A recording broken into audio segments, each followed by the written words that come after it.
আপনারা যদি গুগলের স্যাটেলাইট ইমেজে জাপানের দক্ষিণের দ্বীপগুলো ভালো করে দেখেন তাহলে অদ্ভুত কিছু দেখতে পাবেন।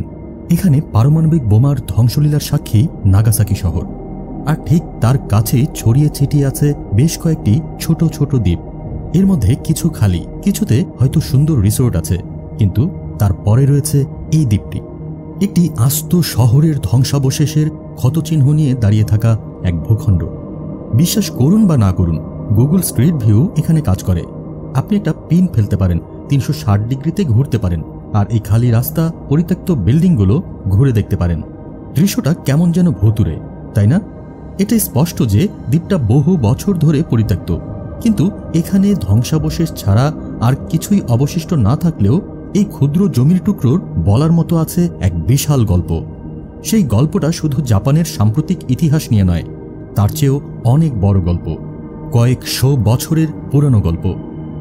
এই দ্বীপের ইট পাথরের নিচে জমা পড়ে আছে বিশ্বজুড়ে চলা সংঘাতের ইতিহাস, একটা আগ্রাসী সাম্রাজ্যের উত্থান পতনের গল্প, আর এমন এক বিতর্ক যা আজও থামেনি। তো শুরু করছি বন্ধুরা আজকের ভিডিও, যেখানে বলা হবে তোমাদের সেই গল্প যা ঢাকা পড়ে আছে জাপানের চাকচিক্যে মোড়ানো নব্য সভ্যতা, উন্নয়ন আর আধুনিকতার আড়ালে। হাশিমা। জাপানিজ সীমা অর্থ আইল্যান্ড বা দ্বীপ। নাগাসাকি মেইনল্যান্ড থেকে 9 মাইল দূরে এই যুদ্ধ জাহাজ আকৃতির দ্বীপটা ব্যাটেলশিপ আইল্যান্ড নামেও পরিচিত। এই দ্বীপের গল্পটা আমাকে বিশেষভাবে টানে, কারণ এটা অনেক দিক থেকেই একটা জাতি হিসেবে জাপানের গল্পকেই তুলে ধরে। চলুন এবার একটু পেছনে ফেরা যাক। 1800 সালের শেষের দিকে শিল্প বিপ্লব ইউরোপের দেশগুলো ছাড়িয়ে পৌঁছে গেছে জাপান পর্যন্ত।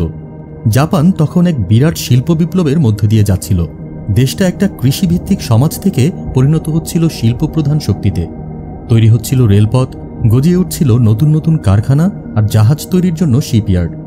আর এই সব কিছুর জন্য দরকার ছিল শক্তি, প্রচুর শক্তি, যার ফলে হাশিমা সহ সারা দেশে নতুন নতুন খনি চালু করা হচ্ছিল। 1880-র দশকে এই দুর্গম দ্বীপটার ঠিক নিচে সমুদ্রের গভীরে কয়লার বিশাল ভাণ্ডার আবিষ্কৃত হয়। দ্রুত গতিতে বেড়ে ওঠা মিৎসুবিশি কর্পোরেশন এই খবর পেয়ে যায়। তাদের স্টিমশিপ বহরের জন্য জ্বালানির যোগান নিশ্চিত করতে তারা পুরো দ্বীপটাই কিনে নেয়।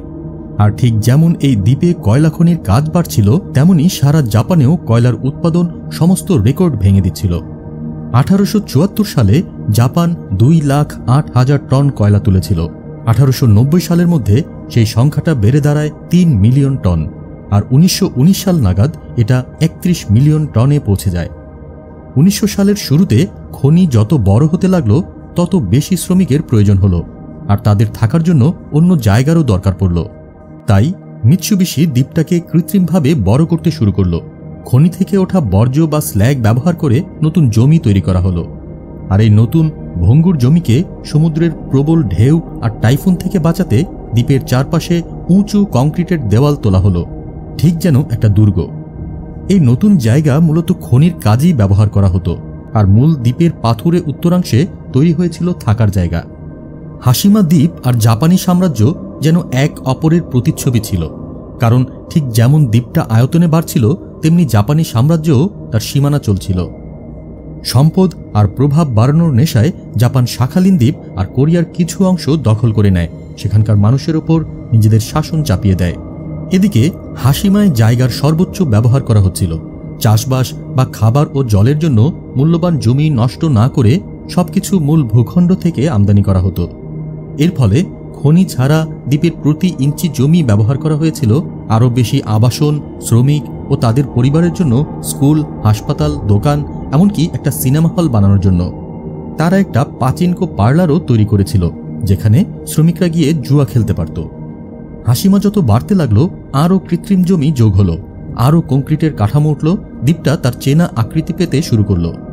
দূর থেকে দেখলে দ্বীপটাকে একটা বিশাল ধূসর যুদ্ধজাহাজের মতো মনে হতো। লোকেরা এর নামই দিয়ে দিল গুনকানজিমা, যার মানে যুদ্ধজাহাজ দ্বীপ, যেন বিশাল সমুদ্রের মাঝে এক টুকরো রণতরী। আরও কয়েক দশক পর 1930-এর দশকে দ্বীপটা যখন দেখতে যুদ্ধজাহাজের মতো হয়ে উঠছে, তখন আসল যুদ্ধজাহাজগুলো এর চারপাশের সমুদ্রে ঘোরাফেরা করতে শুরু করে, কারণ একই সময়ে জাপান বেশ কয়েকটি যুদ্ধে জড়িয়ে পড়েছিল, যার মধ্যে সবচেয়ে গুরুত্বপূর্ণ ছিল চীনের সাথে যুদ্ধ। 1931 সালে মাঞ্চুরিয়া আক্রমণ আর 1937 সালে চীনে পুরোদস্তুর হানা শুরু হল দ্বিতীয় চীন জাপান যুদ্ধ। জাপান তার সাম্রাজ্য আরও বাড়াতে চাইছিল, আর এই সংঘাতই পরে দ্বিতীয় বিশ্বযুদ্ধের অংশ হয়ে দাঁড়ায়। এই সময়টায় কয়লার চাহিদা ছিল তুঙ্গে। 1941 সালে হাসিমা তার সর্বোচ্চ উৎপাদনে পৌঁছায়। সে বছর 4,10,000 টন কয়লা তোলা হয়েছিল। আর যে মিৎসুবিশি হাসিমা খনি চালাতো, তারাই আবার যুদ্ধের জন্য যুদ্ধজাহাজ, বিমান আর অন্যান্য অস্ত্রশস্ত্র তৈরি করছিল। বাড়তে থাকা দ্বীপের সাথে পাল্লা দিয়ে বাড়তে থাকা সাম্রাজ্য এশিয়ার বিরাট অংশে নিয়ন্ত্রণ কায়েম করেছিল। এই বিস্তার এসেছিল এক বিশাল মূল্যের বিনিময়ে। জাপান জোর করে বিভিন্ন অঞ্চলে শাসন চাপিয়েছিল, সম্পদ শোষণ করেছিল এবং গণহত্যা চালিয়েছিল, যেই গল্পের পরিণতি আমরা সবাই জানি। 6ই আগস্ট 1945 হিরোশিমা পারমাণবিক বোমার প্রথম শিকার হল। 3 দিন পর দ্বিতীয় বোমাটি ফেলা হল হাসিমার খুব কাছে, নাগাসাকি শহরে। বোমার পর ধ্বংসস্তূপ পরিষ্কার করতে সাহায্য করার জন্য হাসিমা থেকে কর্মীদের নাগাসাকিতে নিয়ে যাওয়া হয়েছিল। আবারও হাসিমা দ্বীপ জাপানের ইতিহাস পাল্টে দেওয়া ঘটনার সাথে ওতপ্রোতভাবে জড়িয়ে পড়ল। মাত্র 4 দিন পর জাপান আত্মসমর্পণ করে। ভাগ্যের কি পরিহাস! হাসিমার মতো খনি থেকে ওঠা কয়লা যেমন জাপানের যুদ্ধকে ইন্ধন জুগিয়েছিল, তেমনি দ্বিতীয় বিশ্বযুদ্ধে পরাজয়ের পর দেশের পুনর্গঠনেও সেই কয়লাই শক্তি জুগিয়েছিল। খুব অল্প সময়ের মধ্যেই জাপান শত্রুপক্ষ থেকে আমেরিকার কৌশলগত মিত্রে পরিণত হল। 1950-এর দশকে কোরিয়ান যুদ্ধের সময় সস্তা পণ্য উৎপাদনের একটা ঘাঁটি হয়ে উঠল জাপান। এই সময়টায় কয়লাসহ সব শিল্পেই বিশাল অর্থনৈতিক উন্নতি ঘটে। হাসিমা আবারও জাপানের সমৃদ্ধিতে অবদান রাখতে শুরু করে। কয়লার এই ক্রমবর্ধমান চাহিদার সাথে সাথে আরও শ্রমিকের দরকার পড়ল।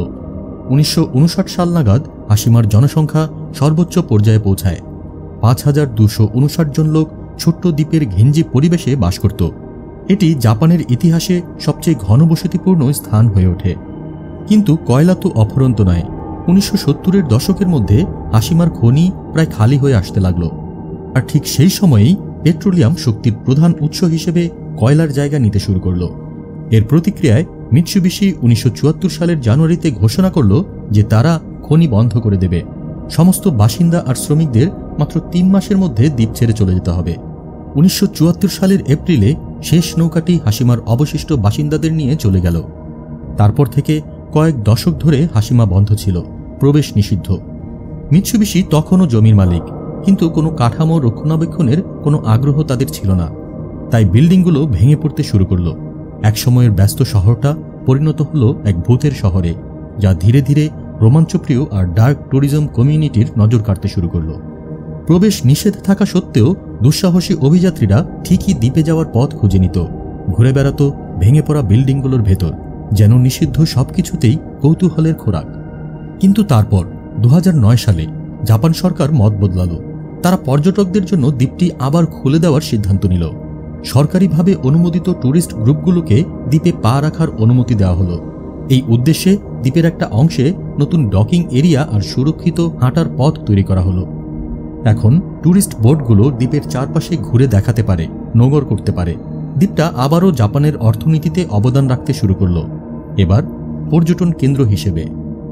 হাসিমার এই নতুন অধ্যায়ের সাথে তাল মিলিয়ে আর সম্ভবত আরও বেশি পর্যটক টানার আশায় জাপান হাসিমাকে বিশ্ব ঐতিহ্যবাহী স্থান বা ওয়ার্ল্ড হেরিটেজ সাইট হিসেবে তালিকাভুক্ত করার জন্য ইউনেস্কোর কাছে আবেদন জানালো। এই তকমা সাইটটিকে একটি স্বীকৃত ল্যান্ডমার্ক হিসেবে আইনি সুরক্ষা দেবে। সবকিছু ঠিকঠাকই এগোচ্ছিল। আবেদনপত্র ইউনেস্কোর কাছে জমা দেওয়া হলো, কিন্তু কোনো সিদ্ধান্ত চূড়ান্ত হওয়ার আগেই দক্ষিণ কোরিয়া, উত্তর কোরিয়া আর চীন থেকে প্রতিবাদের ঝড় উঠল। তারা সবাই এই প্রস্তাবের বিরোধিতা করল। কিন্তু এক সময়ের কয়লা খনি হিসেবে ব্যবহৃত একটা ছোট্ট জাপানি দ্বীপ নিয়ে তাদের এত মাথা ব্যথা কেন? উত্তরটা লুকিয়ে আছে হাসিমার আসল ইতিহাসে। সেই ইতিহাস যা জাপান সরকার ক্রমাগত অস্বীকার করার আর ধামাচাপা দেওয়ার চেষ্টা করেছে।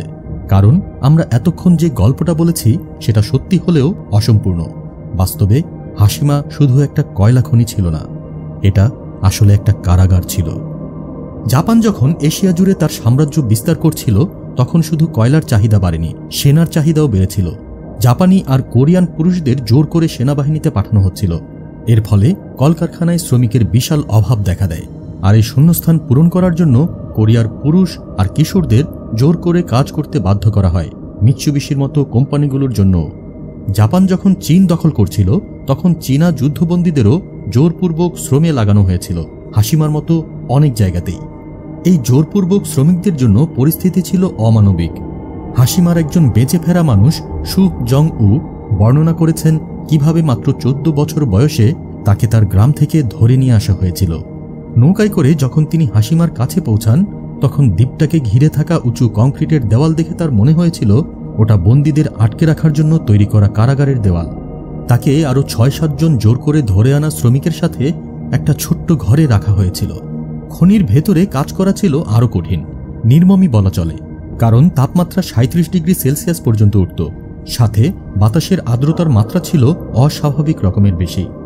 37 ডিগ্রি সেলসিয়াস তাপমাত্রা মানেই যথেষ্ট গরম, আর যদি সেই সঙ্গে আর্দ্রতা বা হিউমিডিটি বেশি থাকে তাহলে শরীর থেকে ঘাম ঠিকভাবে বের হতে পারে না, ফলে শরীর ঠান্ডা হতে পারে না এবং গরম আরও বেশি অনুভব হয়। এই অবস্থায় শরীর ক্লান্ত হয়ে পড়ে, ঘাম বেশি হয় এবং হিট স্ট্রোকের ঝুঁকি থাকে। কয়লা খনির কাজ কেবল মাটির ওপরে নয়, নিচেও ছিল, আর মাটির নিচে জায়গা ছিল খুবই কম, ঠিক ওপরের মতোই। শ্রমিকদের তাদের 12 ঘন্টার শিফটের বেশিরভাগ সময়ই ঝুঁকে বা হামাগুড়ি দিয়ে কাজ করতে হতো। দুর্ঘটনা ছিল রোজকার ঘটনা, নিরাপত্তার কোনো বালাই ছিল না। পাথরের ধসে শ্রমিকদের পিষে যাওয়ার ভয় ছিল প্রতি মুহূর্তে। জং উ কোনো ক্রমে হাসিমার সেই ভয়াবহ অভিজ্ঞতা থেকে বেঁচে ফিরলেও শত শত কোরিয়ান আর চীনাবন্দির অনেকেই ফেরেননি। আর দ্বীপের এই অন্ধকার অতীতটাই জাপান সরকার আজও লুকানোর চেষ্টা করে। বেঁচে ফেরা অনেকেই দাবি করেন দ্বীপে বন্দি অবস্থায় যারা মারা যেতেন তাদের মৃতদেহ পাশের নাকানোশিমা দ্বীপে নিয়ে যাওয়া হতো, সেখানে তাদের দাহ করা হতো, আর সেই পোড়া দেহের কালো ধোঁয়া হাসিমা থেকেও দেখা যেত। যারা বেঁচে ছিল তাদের নিজেদের সম্ভাব্য পরিণতির এক ভয়ঙ্কর স্মারকচিহ্ন ছিল যেন ওই ছাই থেকে ওঠা ধোঁয়ার কুণ্ডলীগুলো। যদিও এই তথ্য আজও বিতর্কিত, কারণ জাপান পাশের দ্বীপে শ্মশানের অস্তিত্ব স্বীকার করে না। বিশ্ব ঐতিহ্যবাহী স্থানের স্বীকৃতির আবেদনের প্রক্রিয়া বেশ কয়েক বছর ধরে চলে। অনেক আলোচনার পর 2015 সালে জাপান দক্ষিণ কোরিয়ার সাথে একটা সমঝোতায় আসে। চুক্তির একটা অংশ ছিল যে জাপান হাসিমা দ্বীপে জোরপূর্বক শ্রমের ইতিহাস সম্পর্কে তথ্য প্রদর্শন করবে, যা সমস্ত পর্যটকদের জন্য দৃশ্যমান হবে। দক্ষিণ কোরিয়ার সমর্থনে হাসিমা আনুষ্ঠানিকভাবে ইউনেস্কোর বিশ্ব ঐতিহ্যবাহী স্থানের মর্যাদা পায়, কিন্তু প্রায় সাথে সাথেই জাপান সরকার তাদের প্রতিশ্রুতি থেকে সরে আসে। এক বিতর্কিত বিবৃতিতে দাবি করা হয় যে কোরিয়ান আর চীনা শ্রমিকদের নাকি আইন মেনেই কাজের জন্য ডাকা হয়েছিল, ঠিক যেমন জাপানি পুরুষদেরও সেনায় ডাকা হয়েছিল। তীব্র সমালোচনার মুখে পড়ে অবশেষে 2023 সালে সামান্য কিছু পদক্ষেপ নেওয়া হয়। জাপানের শিল্প ঐতিহ্য তথ্য কেন্দ্রে হাসিমার উপর একটা ছোট প্রদর্শনীতে একটা কিউআর কোড যোগ করা হয়েছে। সেটাই স্ক্যান করলে 2015 সালের ইউনেস্কো কমিটির আলোচনার একটি ভিডিও দেখা যায়, যেখানে জাপানি রাষ্ট্রদূত হাসিমার মতো স্থানে জোরপূর্বক শ্রমের স্বীকৃতি নিয়ে একটি বিবৃতি দিয়েছিলেন। কিন্তু ভিডিওর বিবৃতিগুলো ইংরেজিতে, কোনো জাপানি সাবটাইটেল নেই। আজও হাসিমাকে কিভাবে স্মরণ করা হবে সেই প্রশ্নটি অত্যন্ত বিতর্কিত। রক্তাক্ত অতীত সত্ত্বেও দক্ষিণ কোরিয়া আর জাপানের মধ্যে সম্পর্ক হয়তো স্থিতিশীল, কিন্তু হাসিমার মতো জায়গাগুলো দেখিয়ে দেয় যে সব ক্ষত পুরোপুরি সারে না। আমার কাছে এই দ্বীপটা একটা দারুণ উদাহরণ যে আমরা অতীতকে কিভাবে দেখি বা মনে রাখি। আমরা যখন ইতিহাস নিয়ে কথা বলি তখন প্রায়শই খুব বড় ক্যানভাসে দেখি, সাম্রাজ্যের বিস্তার, ক্ষমতার পালাবদল, যুদ্ধ আর জয়। কিন্তু এই দৃষ্টিভঙ্গি অনেক সময় আমাদের ভুলিয়ে দেয় যে আমরা প্রতিদিন যে জায়গাগুলোতে বাস করি তার মধ্যেই ইতিহাস কতটা গভীরভাবে বোনা আছে। হাসিমা সেই জোরালো কণ্ঠস্বর যা আমাদের মনে করিয়ে দেয় ইতিহাস শুধু জাতি বা আন্দোলনের গল্প নয়, এটা আমাদের চারপাশের প্রতিটি জায়গাতেই লুকিয়ে থাকা গল্প। এটা মনে করিয়ে দেয় যে স্থানীয় আর বৈশ্বিক এই দুটো আলাদা নয়, এরা একে অপরের সাথে মিশে আছে, একে অপরের গল্প বলছে। তো এই ছিল বন্ধুরা এক সুন্দর কিন্তু বিষণ্ণ দ্বীপের গল্প। পর্যটকদের আনাগোনা আর এইসব বিস্তৃত ইতিহাসের রোমন্থন যেন ভুতুরে হাসিমা দ্বীপে আবারও প্রাণ সঞ্চার করতে শুরু করেছে। এটা এমন এক গল্প যা আমি অনেক দিন ধরে বলতে চাচ্ছিলাম, আর আমি খুশি যে অবশেষে ইউটিউবে এটা আনতে পারলাম। তো বন্ধুরা, দেখা হবে অন্য একটা ভিডিওতে। ততক্ষণ সুস্থ থাকুন, ভালো থাকুন এবং এরকম আরও ভিডিও পেতে চ্যানেলটিকে সাবস্ক্রাইব করে আমাদের সাথেই থাকুন। এছাড়াও আপনারা আমাদের চ্যানেল থেকে আর কোন কোন টপিকে ভিডিও চান জানাতে পারেন কমেন্ট বক্সে। আসসালামু আলাইকুম।